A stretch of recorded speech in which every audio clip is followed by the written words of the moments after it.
All right, welcome to the Massage Life Podcast. I'm Jordan Pearson. I'm a chartered professional accountant, and I'm here with the wonderful, the one and only Melissa, my beloved wife. Beloved, that's good. And we're back, baby. Yeah, We've been back from the dead. We're back from the dead. People were probably wondering what was going on. Yeah.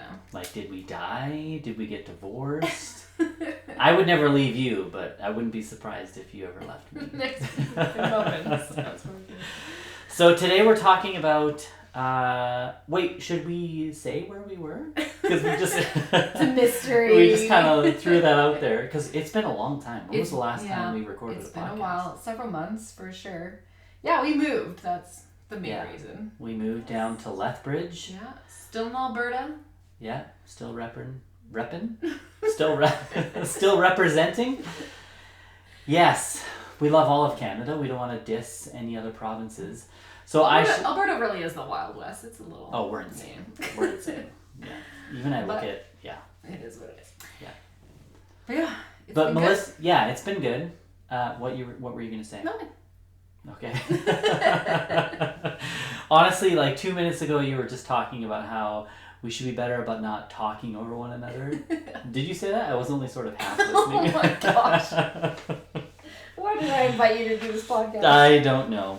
Anyways, we moved down to Lethbridge. Things are great. I started a new job down here.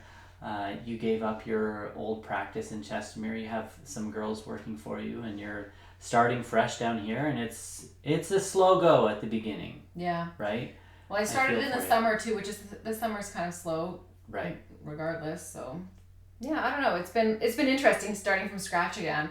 Yeah. And really not having a lot of connections down here, and so just really having to put myself out there, and it's been a good reminder of how tough it is in the early days. You know, I kind of put that in my distant past because it's been 5 years now since I started out on my own in Chestermere, and so I guess I forgot how hard it is at the beginning, where you just have to try all avenues of marketing and just letting people know you exist. It's been promising, at least the people I have been able to see, a huge majority of them have rebooked, and it's just it's the snowball, and it's just the slow growth at the beginning, and then it'll you'll get there. Yeah. I'm not worried about it. It's just, it's weird being slow, whereas when I was in Chester, I had a wait list, it's just different. So right. Now you got a big mortgage payment you got to pay. Yay, just so much pressure so on me. But it's we have a number of different courses. Our starting a home-based practice, and so you kind of have to practice what you preach, right? Go back to those fundamental principles that are taught in that course. What do you need to do to build up a practice from scratch, because you're doing it all over again. And it's kind of frustrating, I'm sure. Right, because things were so good back in Chestermere, and we're grateful for that. It's been wonderful, and you have a team of people still working for you up there, which is awesome. So, but we're excited to be back doing the Massage Life podcast. Today we're talking about the fascinating history of massage therapy. That's what it says at the top here. You have some headings. We're going to be talking about ancient China, India, Egypt, Greece. What else? I think that's it. Ancient Rome.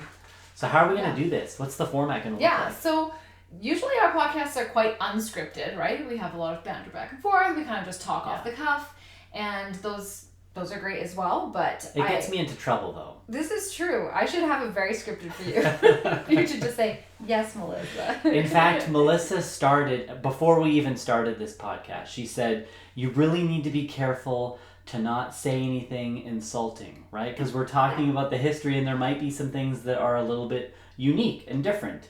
Right? And I'm the type of person, again, because we live in the Wild West, right? Alberta, and we just say whatever we want without thinking about the consequences of our actions. And so maybe I should lead with that, right? I don't want to offend anyone. I love all people. Everything's great. Don't at me. All is well. Right, because today you are, as usual, the color commentary, because I've done some reading and some research, and I've done nothing. Yeah, as per usual, Jordan, so nothing. And the reason why I wanted to do this is I've always been interested in history, and I think the more we learn about our past, we can learn who we are, right? And so it's important to know where, the people before us, what they did. And I've been interested in this in particular because I've been listening to some history podcasts, and I always love that. I'm always so fascinated by it. And then I also had the opportunity to go to France a few weeks ago, and there's just so much history in France, and just like these old buildings and the stories. I was just blown away by the rich history. And kind of got me thinking, like, what is the history of massage? You know, where does this practice come from? And I've always known that it's quite ancient, but I wanted to revisit it, like how far back does it go, and what cultures really had massage therapy as part of their lifestyle. And so I thought we could talk about it. Maybe this is boring to people, but I'm a big nerd and I enjoy stuff like this. I would not say I'm an expert on it by any means. In preparation for the podcast, I had to do some reading and research. So I'm just putting out a bit of information. It's definitely not in depth at all. So this is just kind of the highlights. We're just scratching the surface. Yeah, I'll do my best to stay awake. You just start snoring. So the history is, there is no history, and that's the end. Also, this is like the ancient history, so we're going to go over the older stuff. We don't care about modern times. We do. We're going to do it in a separate podcast. We'll go over the more we have to do this recent over again? History. We have to do this again? You can do one. Can we do it again in like 6 months? Let's move somewhere else. when we run out of topics, okay. So how's this going to work? You're going to give a little blurb about each one? You're just going to read off your screen? Yes, I'll be teaching you. You can be my little student. Okay. I'll be a good student. We'll see how many gold stars you earn. Okay, so we're going to start with ancient China. So let's start there. And massage... Why'd you pick China first? I just picked it first. I don't know. That seems racist. Oh my gosh. I don't know if I can do this with you. I feel like I had to say that just because of what you told me at the beginning. I'll be good now, I promise. Okay, you got it out of your system? Yes. That smile, I'm sorry. Okay. That smile's scaring me. All right. So massage therapy dates back over 5,000 years, and it's closely linked to traditional Chinese medicine, or TCM. And the key belief in TCM is that health comes from balancing qi, which is considered the vital life force, and it flows through pathways called meridians in the body. And one of the primary techniques used was tuina, which means push and pull. This technique aimed at clearing blockages in these energy channels and restoring balance. One ancient text, the Yellow Emperor's Classic of Internal Medicine, written around 2700 BCE, like super long time ago, describes therapeutic massage alongside acupuncture and herbal medicine, and it emphasized the balance of yin and yang to harmonize the body. So tuina developed in a complex system addressing everything from musculoskeletal pain to emotional stress. So it wasn't just about the relaxation side of things, it was a quite respected practice, and in fact many physicians practiced tuina, so it was very part of their daily life for sure. So quite ancient. Interesting. Any questions, comments? Tuina, so you talk about this push and pull technique, so do you know much about tuina? Like, is that supposed to be similar to how massage is practiced today, where you're manipulating the muscles, or? Yeah, it's definitely like a hands-on practice. Okay. I don't, like I said, I'm not an expert by any means, but it would be interesting to go to a practitioner that practices that, so I could learn more about it. Right. Yeah. Or we could have a guest on, but that's too much work. We could have an expert talk about it. But we could get an expert, but then we'd have to talk to other people. You don't have to be social. Yeah. No, I like being social. I like talking to other people. You do? Well, sometimes. It depends on the person. Okay, moving on. So we're done with China? Yeah. Oh, wow. This is going to be quick. This is just quick. Quick and dirty. Highlights. It's late. You want to go to bed. Basically, yes. I have a crime podcast. Where are we going to now? We're in Carmen, San Diego. Okay. Did you love Where in the World is Carmen, San Diego? I did. Yeah. Did you have the computer game? I don't know. I don't remember a lot from my childhood because it was traumatic. That's not true. I just have a terrible memory. That's also not true. You do have a terrible memory. You only remember things that are random and pointless. I feel like I used to have an impeccable memory. I could memorize things. Now I'm just What happened? I don't know. I just gave up. Children happened. I went to school and used all of my brain cells to get those 3 pieces of paper that are on the wall over there. Nice. Anyways, so we're going to India now. Carmen from San Diego is going over to India. She's not from San Diego. That's just her last name. What? I don't think she's from San Diego. Her name is Carmen Sandiego. Where is she from? I don't know. That's the point. We don't know where she is, where she's from, where she is. She looks like she could be from San Diego. Yeah, she's a babe. Wait, what? Carmen Sandiego, if you're listening, hit me up. Oh my gosh. Slide into my DMs. Slide into my DMs. Okay. Ancient India. Yes. Okay. Okay, India. So massage therapy is rooted in Ayurveda, which is the science of life. And in Ayurveda, massage plays a crucial role in maintaining balance. So Abhyanga is a warm oil massage, and it promotes detoxification and rejuvenation, and it's tailored to a person's doshas. So forgive me if I'm pronouncing anything wrong, which I likely am. Yeah, we're super white. So. Yeah, I'm too white for this stuff. So they consider that a person has doshas, which are Vata, Pitta, and Kapha, and that sounded right. It's not pretty legit. Right? Yeah. We'll go with that.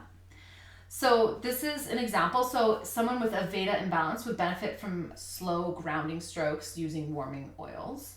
So so you would do a different massage technique based on that person's specific dosha. Okay. Yeah. Is dosha concern? Is that like No. Everyone has a dosha. Everyone has a dosha. It's kind of like a personality. That's not the right comparison. Is it similar to the Chinese approach about what was the language there? The yin and yang. The yin and yang. Balancing. Like, yeah. Yeah, I think a lot of the history of massage overall is about balance. There seem to be a lot of like ties to the spiritual. I don't know if it's appropriate to say that, right? But just like you know, yin and yang or dosha, like a lot of these things that you can't really, you know, like a muscle you can point to, like this is that muscle, this is this, you know what I mean? But there seems to be a lot of what's the science? It's like different than science. Yeah. That's because science was so different back then, right? We didn't have a lot of knowledge about how the body worked, and so a lot of the understanding of the body was closely linked to a spiritual aspect or to like the energy or the different words for different things each culture. But interesting. Yeah. And I mean no disrespect, right? Like it's real. The history is really fascinating. Yeah, it's really really interesting for sure. So the other thing that they have that are interesting are Marma points, and so the Marma points are similar to the acupuncture points, and they are believed to influence both the physical and emotional health. And massage in India was seen as sacred and essential for all ages, so from newborns to the elderly, and it was pretty important for their daily life. Do you know how far back this goes, Melissa? In India? Yeah. I know it doesn't say here. It does not, so I'd have to look it up, but for sure, all of them, it's like thousands of years. Yeah. I'd be interested in knowing if there's any crossover, right? If India learned a lot of their techniques from China. I have no idea. Yeah, I'm sure it's all like has similar. You go back 6,000 years, right? You go back far enough, yeah. Yeah. Interesting. Yes. All right, so moving on to ancient Egypt. First of all, did everyone go through an ancient Egypt like fan phase in their childhood, or was that just me? I'm sure everyone did. Right? Were you not like totally obsessed with Egypt for a little while? Yeah. Yeah. Well, I feel like why is that? I don't know. Because there's a lot cool, really. There's a lot of cool archaeology that exists in the world, and I feel like there's just so much more in Egypt, or it's like so much more in your face than everywhere else. I don't know. Maybe the marketing from Egypt is just so much better. Right? The marketing's on point. The marketing out of ancient Egypt is just legit. I don't know. No.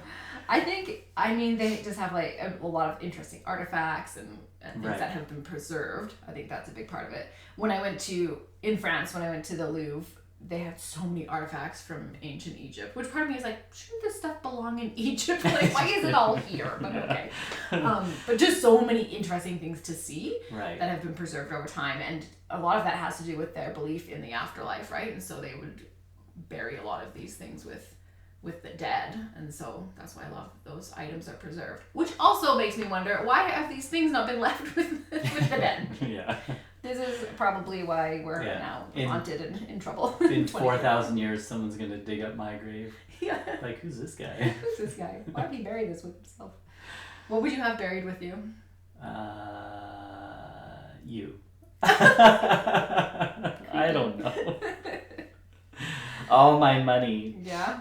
Yeah. Just a bag full of coins. Right. Okay, are we done with Egypt? What? I literally didn't say a single thing about Egypt. Moving on. We have not even said anything. Okay. Okay, Egypt. Teach me. Okay. So massage therapy in Egypt was practiced as early as 2500 BC. Wow. And the Egyptians were pioneers in many fields, including reflexology. Tomb paintings show people getting their hands and feet massaged, indicating that certain pressure points corresponded to organs in the body. And they also loved their aromatic oils.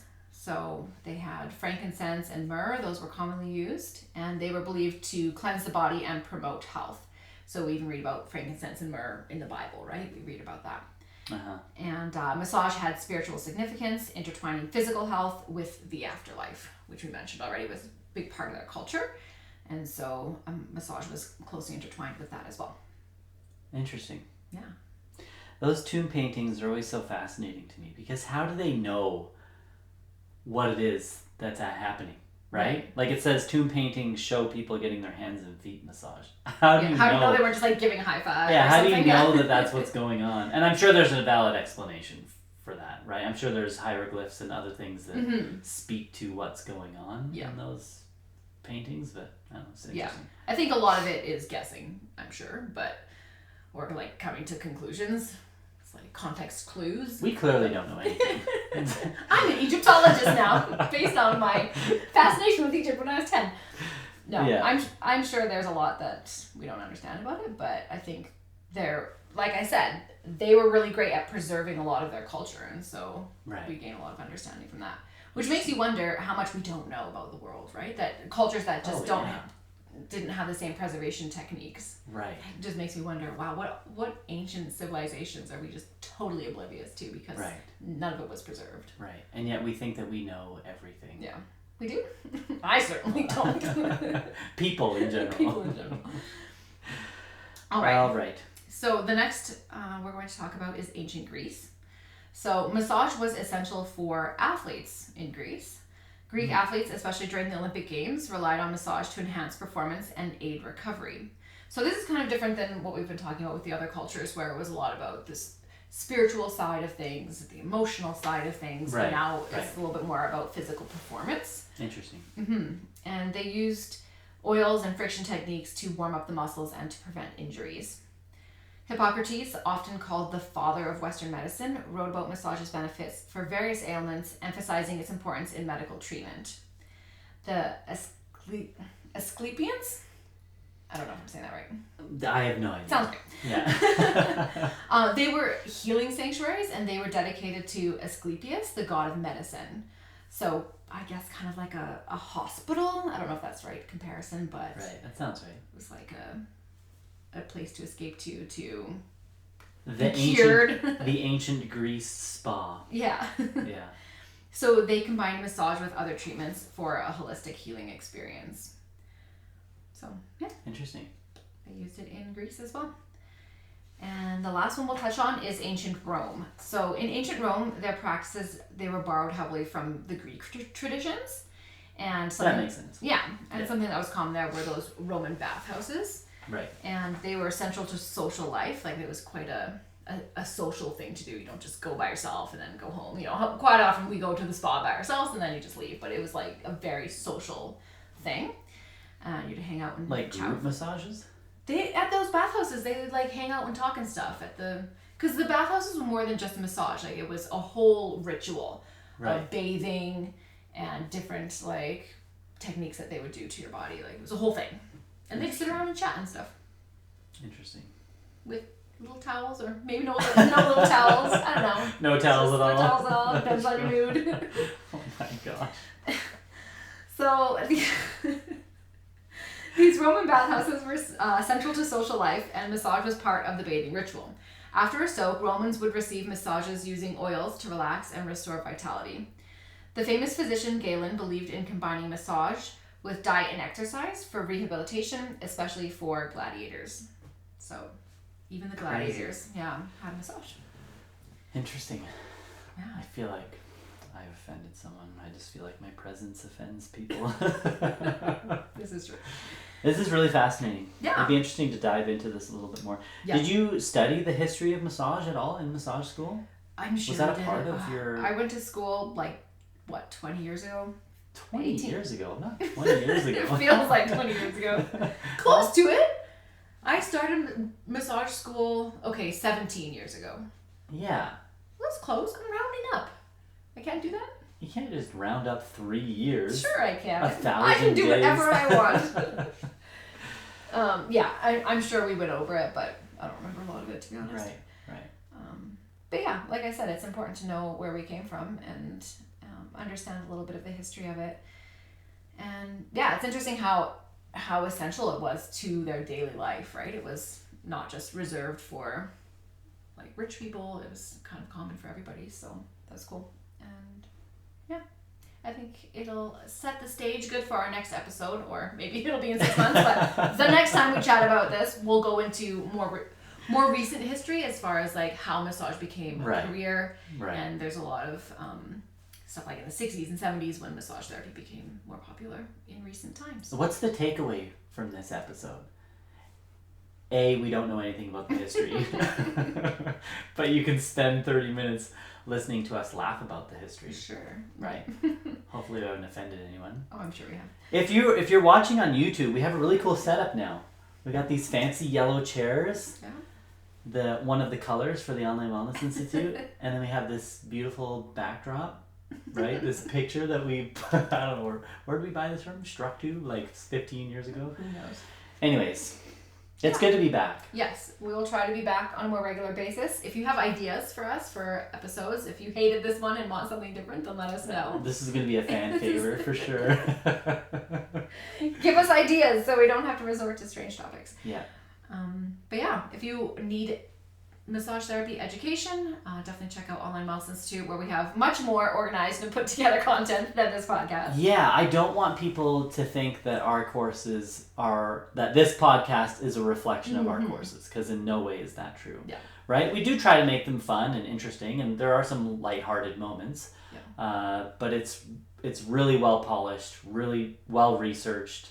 It's good content. Yeah. Right? The podcast is just meant to be fun content that you can listen to on your drive or when you're folding laundry or whatever. Yeah. Right? I know that we're coming up on the end of a cycle for a lot of associations, especially here in Alberta. Like I think Samoda, their 3-year cycle ends at the end of this month, doesn't it? I think so, yes. And then also MTAA, theirs is the end of this year, but you have to get in your certificates before December 31st. Like they need to be in, I think, November 1st or something, like really soon here. Right.